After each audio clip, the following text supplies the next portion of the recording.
yéen ñi dégg wolof ñoo ngi leen di nuyu di leen gërëm di leen sant ci seetaan bi ak déglu bi tabax moo ñu yëkkati moo waral itam ñu nekk fii ci benn chantier bi ngeen di gis nii fi ñu taxaw lépp lu aju ci tabax tabax kër tabax taax tabax dëkkuwaay tabax bërëbu liggéeyukaay loolu nag bu ñu koy def dañ koy waxtaan ak ñi nga xam ne ay kàngam lañu ci mbir mi mooy ñiy fent tabax ñi koy liggéey ba ni ñu koy joxee ñi nga xam ne ñoo ko soxla tabax nag bu ñu koy wax ku nekk dafa bëgg mu méngoo ak sa bëgg-bëgg mu méngoo ak sa dundin mu tolloo ak sa mën-mën ak sa am-am te mu dëppoo ak sarti réew mi ci ni dëkkuwaay di war a mel ci loolu nag dañ ci waxtaan wu sore waxtaan wu xóot gëstu ci bu ko defee émission bi nga xam ne moom la ñuy doore te ñu tuddee ko Truelle d'or sénégalaise Truelle d'or sénégalaise boo ko déggee dañuy naan truelle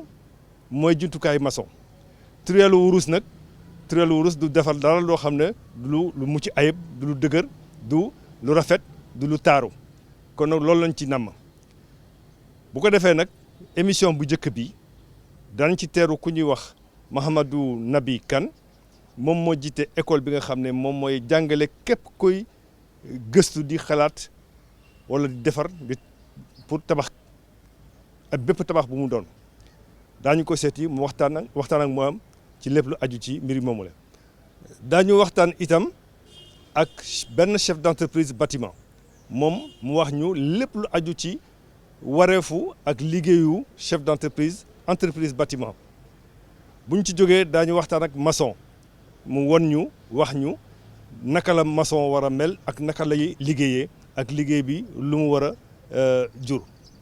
bu ñu ci jógee nag daañu lëkkaloo ak Mamadou Moustapha Diallo mi nga xam ne mooy patron Truelle d'or sénégalaise du bâtiment mu wax ñu Truelle d'or bi lu ko waral lu mu ëmb ak liñ ci séntu bu ko defee nag ñu dem seeti ki ñuy wax Mouhamadou Nabi Kane moom moo jiite école bi ñuy wax collège universitaire d'architecture fii ci Ndakaaru ñu waxtaan ak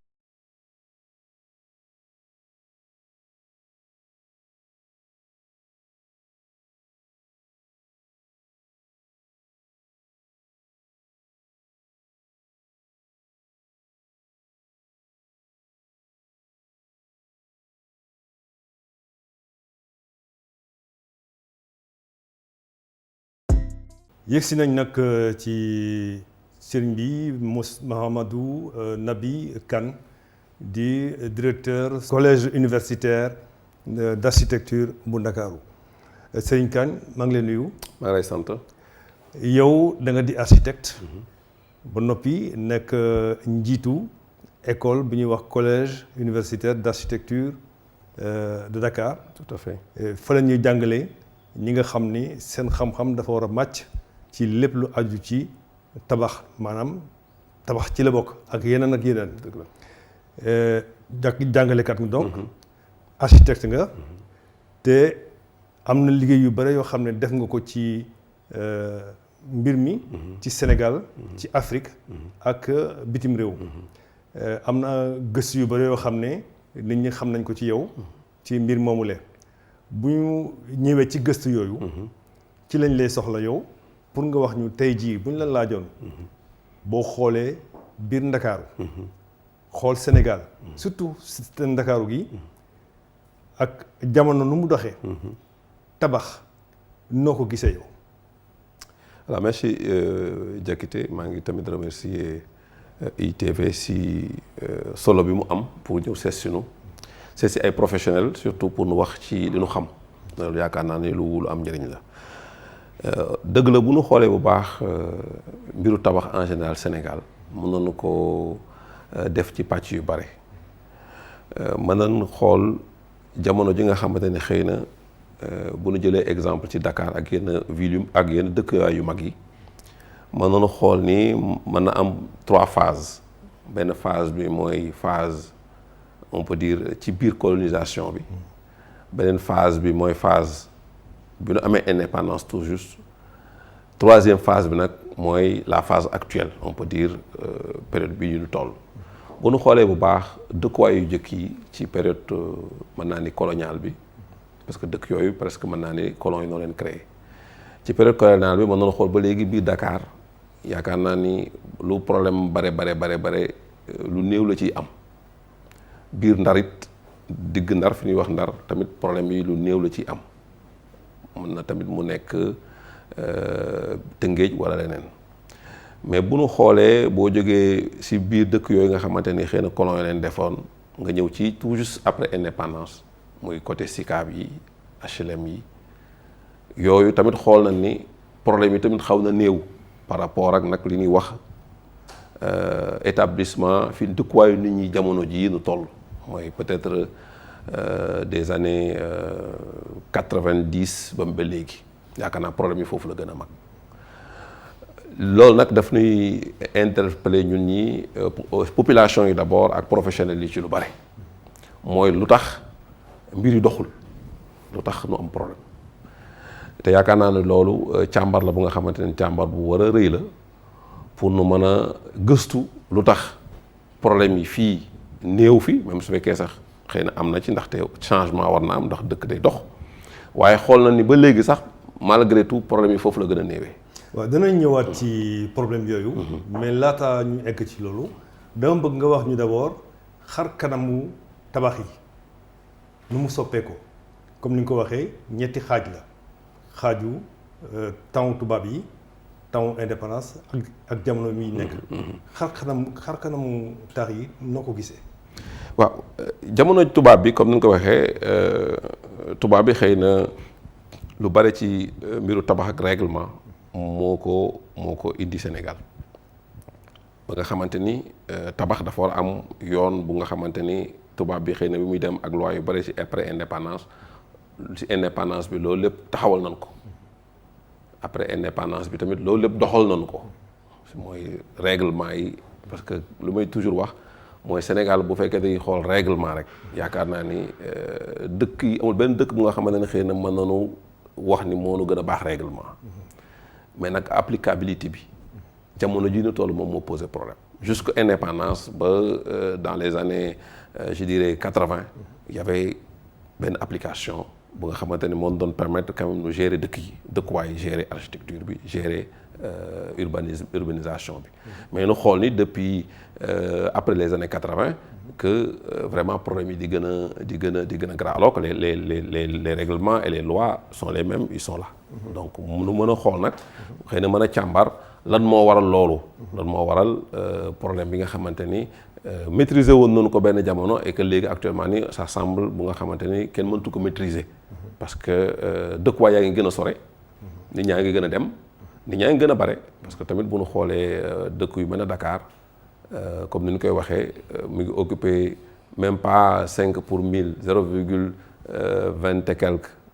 sur la superficie du territoire national ba pare mu regrouper pratiquement une grosse partie de la population sénégalaise parce que lépp fii la concentré wu économie bi politique bi les activités tout est lépp nga concentré à Dakar. dafa mel ni xëy na looloo waral dëkkuwaay yi xaw a jafe ba pare ñuy dëkku aussi dëkkuwaay yu kawe. waaw comme ni ma ko waxee xam nga boo xoolee biir Dakar dëkkuwaay presque dëkkuwaay bu kawe na biir centre ville ndaxte besoin bi moo ko laajoon boo ñëwee booru Médina moo gën a suufee tuuti nga xamante ne dëkkuwaay yi jamono lu bare peut-être R+1 la wala mu nekk ay kër yu nga xamante ni ay tuiles la. nga ñëw tamit ci Sicap yi immeuble yi barewu fi woon lu si bare ay kii la mais population bi ni muy augmenté woo c'est-à-dire que Dakar yu fi dëkk dañuy augmenté boole si ñeneen ñu jóge feneen tamit ñëw fi nécessairement kon il faut que nit ñi lu tuuti lu ñu am as néew toj ko pour mën a yéegal ci kaw pour mën a nit ñi dëkk mais loolu ba léegi sax xëy na mën nañu ko gérer mais li nga xamante ne moo nekk problème mooy après Parcelles Assainies parce que Parcelles Assainies mën na ni période bi ñu koy defee tamit noo ngi doon xool nu ñuy gérer dëkk bi parce que nit ñaa ngi ñëw te nit ñi bu ñëwee foog nu am fu leen installé donc installation boobu Parcelles Assainies xëy na si occasion la pour nu installer nit ñi mais boo xoolee après au-delà li si am mooy que Dakar aussi li si ëpp mooy zone yi nga xamante ni mën nañ fi dëkk foog nu càmbar leen parce que nit ñi bare fi nu dëkk ancien lii de fleuve la wala mu nekk ancien lac wala mu nekk ñaay yi yu nga xamante ni pratiquement boo xoolee ci règlement d'urbanisme yu bare c'est des zones yu nga xamante ni c'est impropre à l'habitat. waaw loolu danañu may ñu dikk ci li nga xam ne moom nga junj woon waxtaan bi maanaam problème yi nga xam ne am na jamono bi ñu toll. xalaatuloo ni problème yu bëri mu ngi aju ci ni ñuy tabaxee wax nga léegi fu ñuy tabaxee problème la mais ni ñuy tabaxee aussi xalaatuloo ni loolu itam problème la ak ñi ñuy sant tabax. waaw loolu mën naa ni li gën a indi problème ci wàllu dëkkuwaay ci la. léegi nag dama bëgg nga may ñu tuuti ñu déglu benn chef d'entreprise boo xam ne moom liggéeyam loolu la ñu sant ko liggéey ñu sant ko tabax mu def ko ñu déglu ko mu wax ñu moom naka lay jëflante ak ñii ñëw di ko sant liggéey.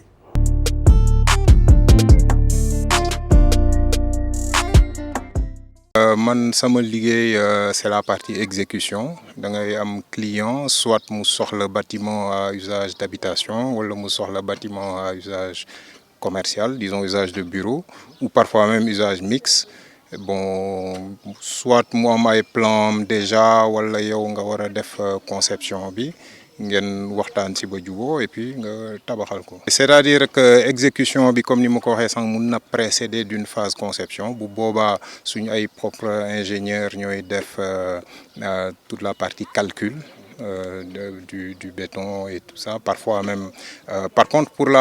quand on parle conception bu fekkee am na une partie architecture là dañ koy obligé sous-traiter mais yenn saa yi duy ñàkk ñenn ñoo xam ne nag dañoo yegsi ak seeni plan yi nga xam ne noppi na ba pare bu boobaa li ci des rek mooy waxtaan ci coût exécution bi bu ñu amee accord rek jàll ci tabax bi. su fekkee ne da nga nekk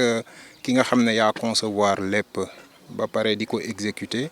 benn moment mun nga xaw a nekk tuuti juge et partie xaw ma ndax expression boobu sax mooy convenir fi mu nekk nii parce que boo xoolee lu bëri ci estimation coût ñu ngi ko basé ci plan maanaam plan yi la ñuy jël pour mun a xayma ñaata la ñuy tabaxee bâtiment bi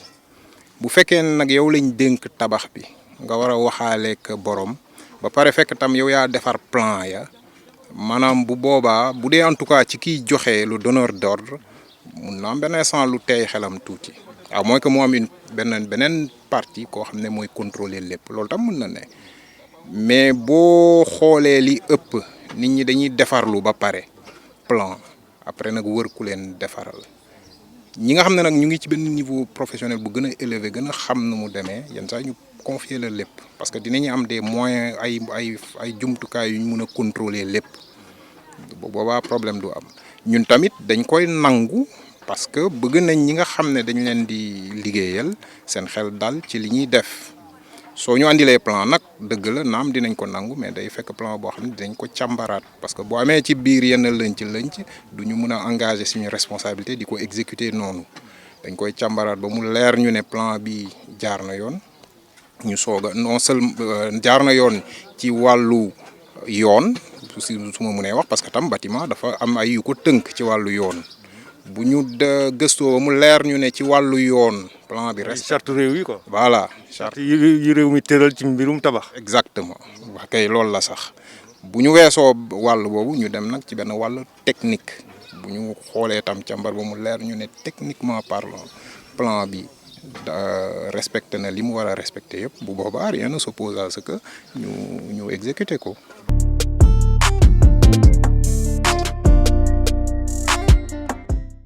léegi Serigne Kane seetaan nañu Serigne Demba Diallo di chef d'entreprise bu Actelis dégg nga gis nga lu mu wax ci mbirum liggéeyu chef d'entreprise de bâtiment yow lu ci sa xalaat. waaw damay d'abord éclairer rek tuuti ci mbiru tabax mooy lan ñu bari dañuy xaar yaakaar ne tabax mooy jamono ji ñu sotti suuf sotti ciment commencé liggéey waaye dafa am benn partie bu nga xamante ni moo gën a am importance mooy planification bi mooy conception bi ndax dëkkuwaay tabax dafa am lu mu laaj lu nga xamante ni plusieurs phases lay durer gis dégg naa seetaan nañu entreprise bi ci extrait bi ngeen def waaye mbiru tabax dafa am intervenant yu bare yu ci am li ci jëkk wax naa wiru dëkkuwaay mooy déjà nu choisir fi ngay dëkk fi ngay tabax fan la parce que bu fekkee fi ngay tabax tamit baaxul place ndox la wala place lii kooku xëy na du l'objet mais dafa am lu nga xam ne moo gën a am importance mooy conception bi te conception projet architecte moo koy def l'architecte dañ ko former pour mu concevoir projet d'architecture. mais le Sénégal fii ñu bëri duñ leen seeti architecte dañuy naan loolu dafa diis ci ñoom. du question diis parce que xam nga lépp mi ngi dépendre ci investissement. lépp mi ngi dépendre ci investissement ku nga xamante ni xëy na da nga war a dem Tambacounda yaakaar naa ni moyen de transport bi nga war a utiliser peut-être bokkul ak ki nga xamante ni Tëngéej la jëm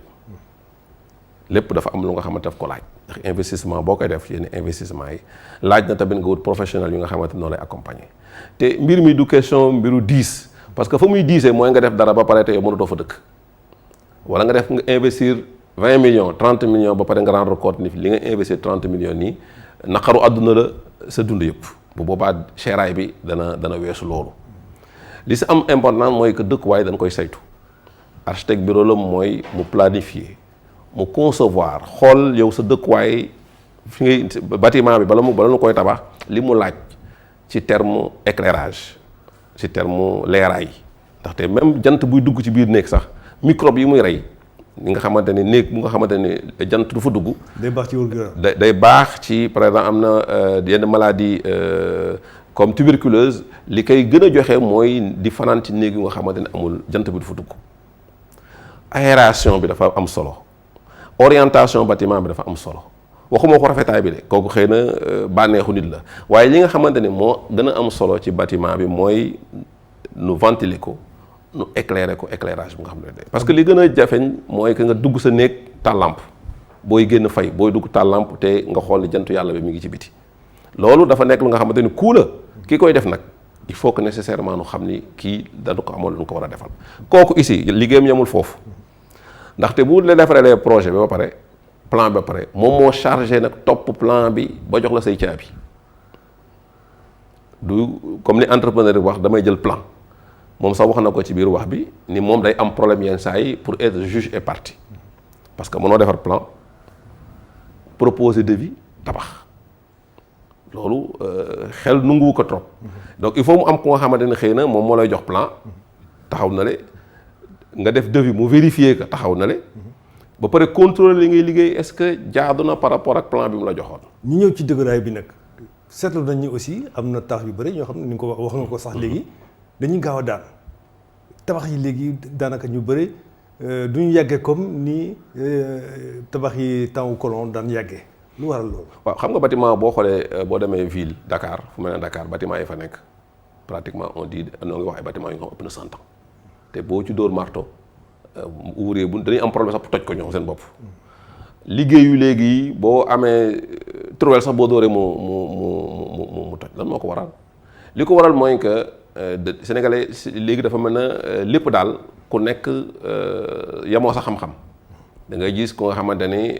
médecin am na métier mais di nga gis ku nga xamante ne dugg ci liggéeyu médecin di joxe même ay instruction pour nit ñi jël garab nangam garab sànq bu sa boobu doon métti léegi benn Sénégalais leen naanal lii miiru tabax dafa am architecte bi kon ni ma ko wax mooy concevoir bu concevoir ba pare jox ingénieur bi calculer bu ingénieur bi calculer ba pare wax ni bâtiment bi lii moo ko war a téye nii la war a mel bu wax sax nan lañ ko war a exécuter bu paree nu jox bureau de contrôle mu xool ni architecte bi ak ingénieur bi diñu liggéey ñoom ñaar ñëpp seen liggéey ànd na te bu ñu ko tabaxee nii dana jaar yoon moo ne ni lii mën na jaar na yoon bu boobaa nag nuy soog a nag jël projet bi jox ko entrepreneur bi te loolu doyul ndax bu ñu ko joxee entrepreneur dañ koy suivre di xool ba xam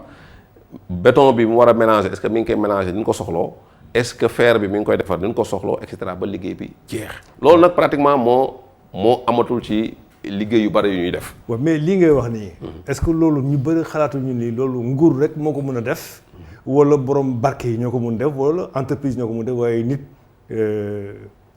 comme man ak yow comme man ak keneen nga xam ni dañuy yaakaar loolu yëpp def ñuy indil ay njëg yoo xam ne day ëpp suñu doole. donc dañuy jël benn tâcheron wala benn maçon nga xam ne xarañ la ci mbir mi te gis nañu ay tabax yu bari yu mu tabax ñu ngi taxaw ñu ñaa ngi ca dëkk ma dem ci kooku rek mu yombalal ma samay mbir. waaw moom laa la expliqué xam nga yomb na waaye conséquences yi ak parce que da ngay xool le coût à long terme. le coût à long terme est-ce que loolu mun nga wax exactement est-ce que loolu moo gën a cher wala moo gën a moins cher ci li ñuy yaakaar. ah li gën a moom laa la expliqué léegi c'est-à-dire que nit koo xamante da nga am 20 millions tabax ko benn bâtiment mais boo duggee ci biir da ngay taal lampe bu guddee ngay bëgg dekk tàngaay da ngay obligé taal ventilateur alors que loolu lépp am na ku nga xamante ni liggéeyam xarañ na ci loolu ba nga xamante ni problème boobu doo ko am kooku xam nga kon économie boo xoolee sur 10 ans li ngay war a fay courant ak sa coono parce que tàngoor bi métti bi ni ngay dundee ak say njaboot nga xamante ni kooku la nga xamante ni moo war a xalaat loolu ba pare di la surveiller sa bâtiment buñ koy tabax kooku war nga xam ni kooku tamit am na lu nga xamante ni foog nu rémunérer ko mais toujours est-il que da ngay xool ni bâtiment yi ba léegi ni ñu ko war a tabaxee temps wu colon boobu noonu la ko war a tabaxee léegi et même exigence la sinon sax exigence yu gën a am importance mais nag nit ku nga xamante ni xëy na ñëw nga bu nu waxee bu nu waree doser brique 250 yow nga doser 100 bu nu waxee béton 350 mooy béton bu normal yow nga doser sa béton 200 wala 250 il est normal que boo toogee ñetti at wala ñeenti at nga gis ni sa bâtiment mi ngi fissuré wu wala poteau yaa ngi def lii wala mi ngi senn wala nangam parce que loolu tamit te boo xoolee différence entre def lu baax ak comme ni nga ko waxee def tâcheron différence bi boo ma du sax mat 20%. waaw sa wax jooju danañu may ñu mën a dem seeti benn maçon boo xam ne ñu ngi ko fekk ci chantier moom wax ñu lan mooy liggéeyu maçon ñu seetaan ko.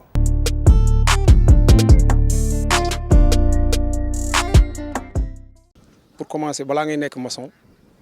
dafa am fi ngay jaar am na fi ngay jaar par exemple da ngay njëkk nekk manœuvre da ngay nekk manœuvre ci chantier yi. nekk fa di liggéey di xool ñu lay jàngal parce que da ngay commencer ci gazé yëkkati break yooyu noonu xam nga ñu lay jàngal en tant que manœuvre su dee yow bëgg nga métier bi su dee bëgg nga ko sa xol yow da ngay suivre ba sa chef d'équipe wala sa bon maanaam su demee ba gis li nga xamante ni loolu commencé na ko dal xel moom mun na la bàyyil yenn murs yi nga koy tabax wala ngay dresser yenn parties ndaw yi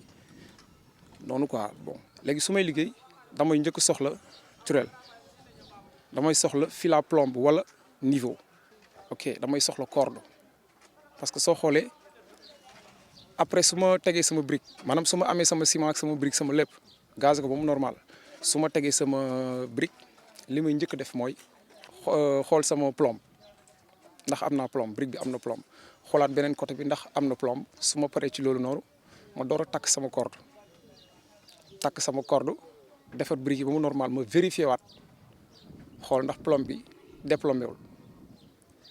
après ma door a def ciment continuer teg samay brique. waaw niveau mooy li nga xamante ne mooy tollale maanaam xam nga tey exemple maa ma jël exemple rek ci brique bi may teg tey mën naa teg benn brique ma jàpp ne jub na samay bët fekk am na lu des léegi su ma tegee sama niveau daf may won ni. brique bi jubul bu ñu ma joxee liggéey man li may njëkk xalaat mooy damay njëkk étudier su dee plan lañ ma jox damay njëkk xool plan bi wala ma ñëw ñu won ma terrain bi xool terrain bi laay njëkk def xoolaat ko étudier ko.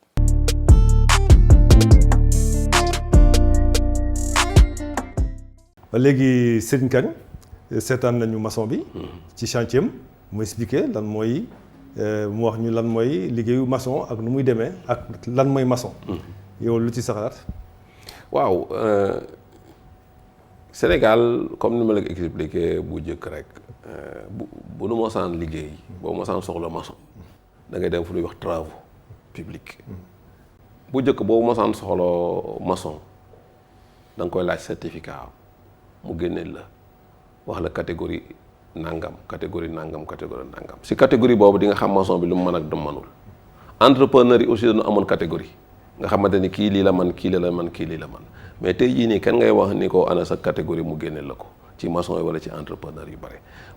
parce que tout simplement li ma wax mooy que lépp loo gis jàng daf ci am njëriñ jàng ak expérience nag dafa wuute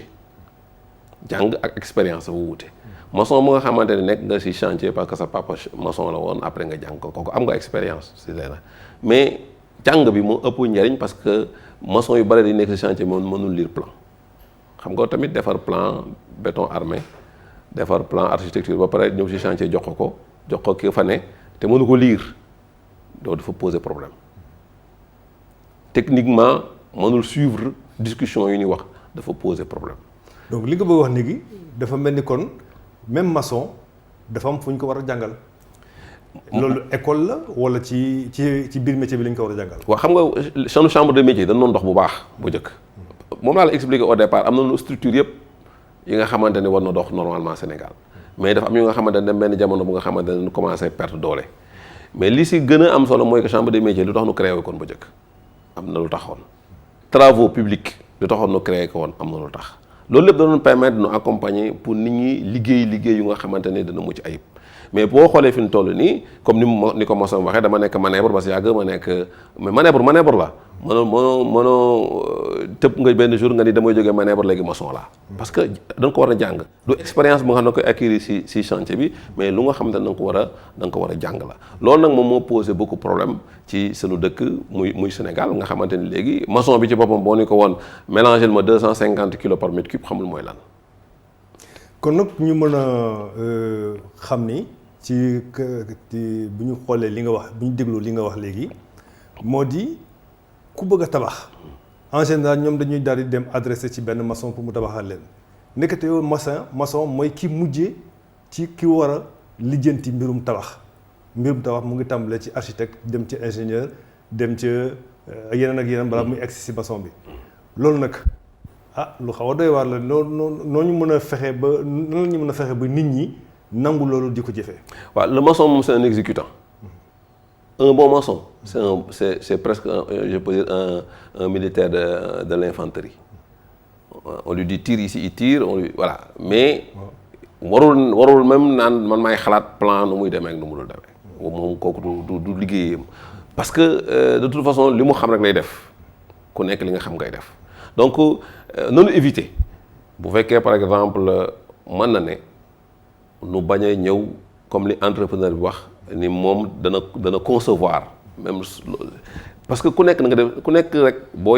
yemee si métier bi nga xamante ni xëy na entrepreneur mooy lorolam mooy ñëw nu jox la projet nga tabax ko dana tax ba nga xamante ni client bi dana ko protéger tamit parce que client bi li ñu koy protéger mooy que li plan bi ñu koy jox na méngoo ak li entrepreneur bi war a liggéey mais su fekkee comme ni ma ko waxee moom sax wax na ko benn moment nii moom day ragal yenn saa yi nekk juge et partie li koy waral lenn rek la mooy que mënoo nekk architecte bi nekk ingénieur bi nekk bureau de contrôle nekk entrepreneur nekk maçon boole yëpp nga boole ko bu boobaa client bi léegi amul kenn défendre ko il est face à quelqu'un mu nga xamante ni moo englobé tous les corps de métier te normalement amul fenn fu mu koy jaaree amul fenn foo ko jaar kooku fi mu nekk nii boo amoon problème moom rek problème bi day nekk problème bu nga xam ne kenn du ko mën a tëdd lijjanti ndaxte dana àgg fu nga xamante ni kenn mënu ko régler. jërëjëf Serigne Mouhamadou Naby Kane ci sa teewaay bi ak waxtaan bu baax bu xóot bu am njëriñ di ñu defal tey jii ci mbirum tabax am nañ yaakaar nag ay bés yu ñëw daañu dellusiwaat ak yow ndax borom xam-xam nga ci mbir mi ñu ngi lay sant di la gërëm di fàttali ni architecte nga jàngalekat nga gëstukat nga te gëstu nga ci mbirum tabax ci Sénégal fii ci Afrique ak bitim réew ci lu bëre ak fànn yu bëre ñu ngi lay gërëm di la sant ci sa teewaay bi fii kon nag mbokk yi li ñuy def léegi mooy jublu ci li des ci suñu émission bi ñu seeti ki nga xam ni moo di Mouhamadou Moustapha Diallo mooy directeur général bu entreprise bi ñuy tuddee Truelle d'or sénégalaise du bâtiment moom itam mu wax ñu Truelle d'or sénégalaise lan la ëmb lu ko waral ñu dem ci moom.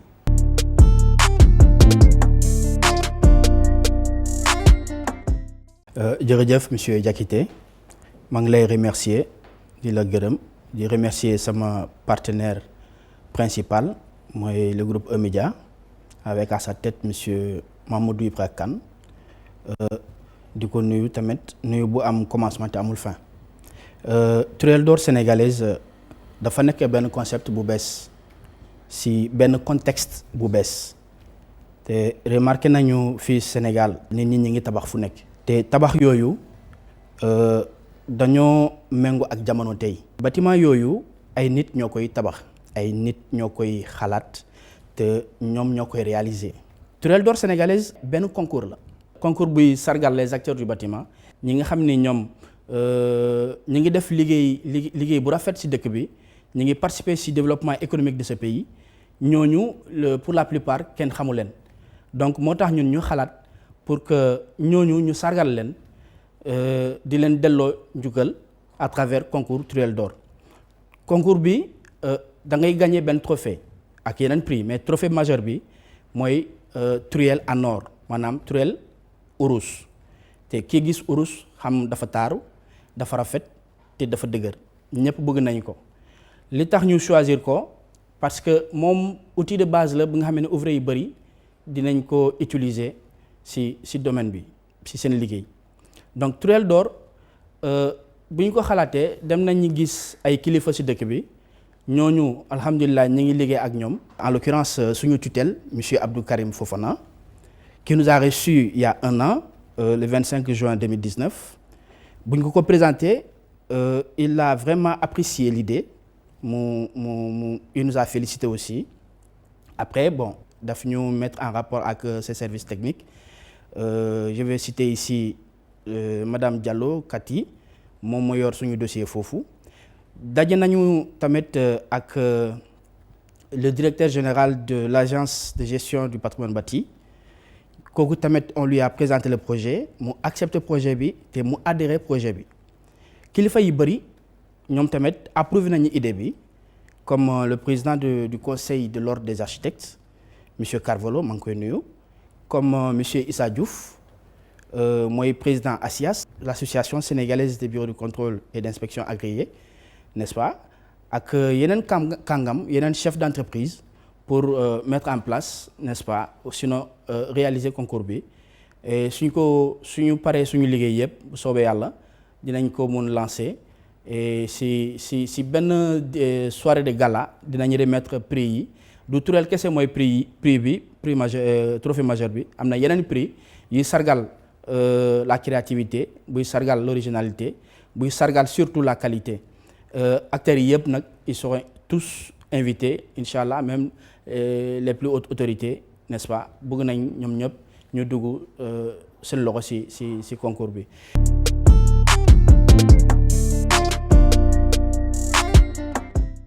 kon nag mbokk yi lii moo di seen émission bu jëkk ci mbirum tabax ñu koy tuddee Truelle d'or sénégalaise émission bi nag yéen a ko moom incha allah dañ ci dellusiwaat ay say bëre ak borom xam-xam yeeg borom mën-mën yi ak képp koo xam ni yaa ngi lëkkaloog ñi tabax ak li tabax war a am ak li mu yelloo ak ni ñu ko war a defee ba mu mucc ayib ba mu nekk sago nit ñi mu nekk sago ñëpp ci dëkkuwaay yi. émission bi nag mu ngeen ci am yéen beneen wàll maanaam yéen ñi nga xam ni da ngeen bëgg a xamle seeni liggéey wala seeni produits yi ngeen xam ne da ngeen ko bëgg a xamal nit ñi mu ngeen ko def ci émission bi di ngeen gis léegi numéro téléphone yi ñu leen di jox. mu ngeen woote foofu ñu wax leen nu mu demee ku ci bëgg a jaay kër wala ci bëgg a jaay matériel wala ku ci bëgg a jaay sa xam-xam wala sa mën-mën ñëpp mën nañ ci jaar lii occasion la nga xam ni yéen ñëpp di ngeen ci mën a am seen njëriñ kon nag numéro yaa ngoog na ngeen woote foofu service commercial ñoom daañu leen teeru bu gën a rafet ñu wax leen li ci am yëpp ngir ngeen am ci njëriñ kon nag lii moo di émission bi nga xam ni moom lañ leen indil muy émission mu jëkk ci Truelle d'or sénégalaise ñu ngi leen di sant di leen gërëm ci seetaan bi ak déglu bi wasalaam